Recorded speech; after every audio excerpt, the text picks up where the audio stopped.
Mhm. I didn't do this intentionally, but we have gone SEC, Big Ten, SEC, Big Ten, SEC for our final one, and then we'll go Big Ten in a moment. But LSU, Ole Miss, all the points in this one, Cole? I have no idea what to make of this game. I really don't. So Trinidad Chambliss has basically, it's not official, but ESPN on 3 is reporting Trinidad Chambliss is going to start this game.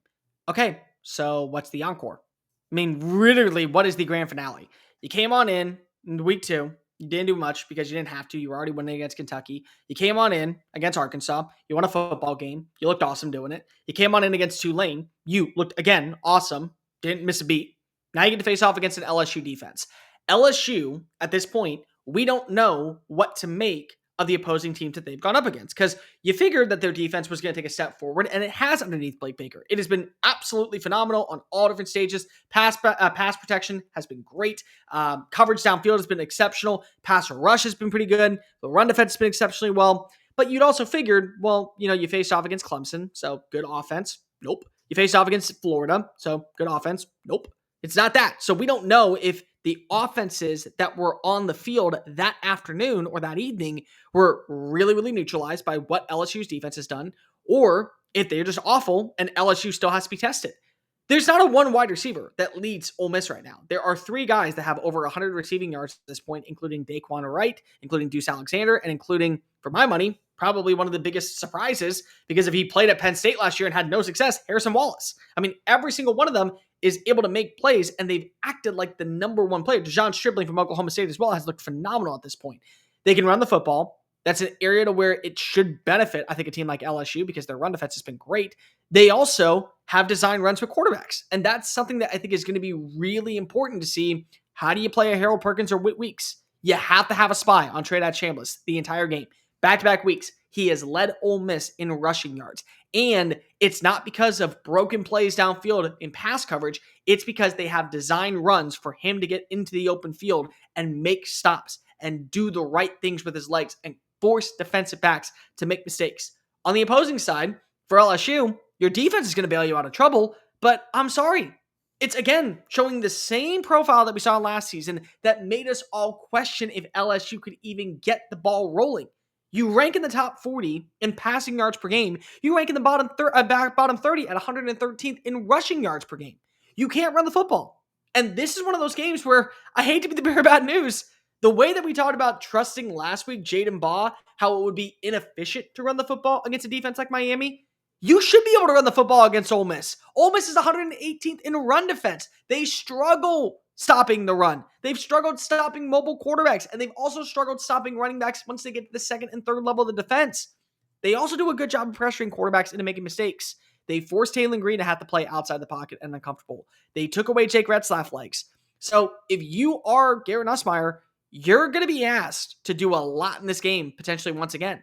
The good news is you did it last year, and you did it in the fourth quarter with back-to-back touchdowns. One that was a gotta have to Aaron Anderson to send the game into overtime, and the other one to Kyron Lacey on the first play of overtime to set up the win. I mean, that's what happened. You never led in this game last year and found a way to win. And that's largely due to what you had at quarterback with Garrett Nussmeier. So this game is really weird. I think what this is going to come down to is which quarterback makes the play with their specialty the most. You're going to have to see those explosive throws downfield. Aaron Anderson, you brought in Nick Anderson, you brought in Barian Brown. You have weapons on the outside if you're LSU that should be able to take those advantages over the top against this Ole Miss secondary. If you're Trinidad Chambliss, you're going to have to win with your legs. If you can do that, I think that you win this football game. But still, this is a really weird out of left field. The Magnolia Bowl's always got some interesting takes. A couple years ago, we saw Jaden Daniels out-duel Jackson Dart, but somehow, some way, Jackson Dart won the football game and Ole Miss rushed the field. Last season, LSU never led, but found a way to win in overtime. Something weird's going to happen in this matchup, and that's just kind of expected between Brian Kelly and Lane Kiffin at this point. I will give Sleeper a little bit of love. Listen, if you're depositing, use our code CFA, get a 100% match up to $100. We will play the more or less game on Wednesday, where you pick 2 of your favorite picks or more. You can win up to 1,000 times your money. There are some free picks that you can go get right now. Like, I think Jared Goff has like 0.5 as an over-under for passing yards. So, supposing he doesn't get hurt on the first play of the game, you should be relatively safe there. Bunch of free picks that you can go and stack together. Check Sleeper's terms and conditions, because terms of use do apply. We appreciate Sleeper for their support. Tune in on Wednesday live at noon so we can talk about our picks. And again, appreciate Sleeper for all of their support. This is a fun one. This is as fun as we think Georgia, Alabama is. This one is, maybe not the same type of implications, maybe not the same rivalry that happens, but this is one of the most underrated games. And I don't even really think it's that underrated, but you've got two other matchups this weekend that are insane. LSU, the question to me is, can the defense do it against what seems to be a pretty good offense? Because we think their defense is really good. But we also know that Florida's offense and Clemson's offense are a complete train wreck right now. And so up against a competent, what we seem to think is a competent offense in Ole Miss, which Lane always has, can they do it on the road? I lean LSU here. Maybe I'm buying too much there. But I think LSU wins this thing super close, like 31-30, relatively high scoring. They just find a way to get it done, even though it's on the road. I am curious if Whit Weeks is going to have his legs in the second half, guys. I mean, no, nobody. I know what you're saying. Yeah, are you going to hard lock this too? I do not have a lot of faith in LSU. I think this is their Florida game. Now, what I mean by that, like not what they did against Florida. I think a game where everybody looks at them and be like, "Oh, this team's in trouble." LSU, I think, loses this game 31-12. Like, I just think Ole Miss and Lane Kiffin run up the score on them. You see the deficiencies the offense has. And I think defensively, they prevent the dam from breaking. And then in the fourth quarter, Lane and company just run away with this thing. I just don't like this for LSU. Like, we've been waiting for the dam to break for weeks. Why not now? I think LSU is going to go to the college football playoff. I think Ole Miss is going to finish 9-3.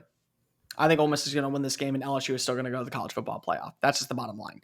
I 100% agree with Tom. I don't like the way the rushing attack is going. I don't like where the offensive line is.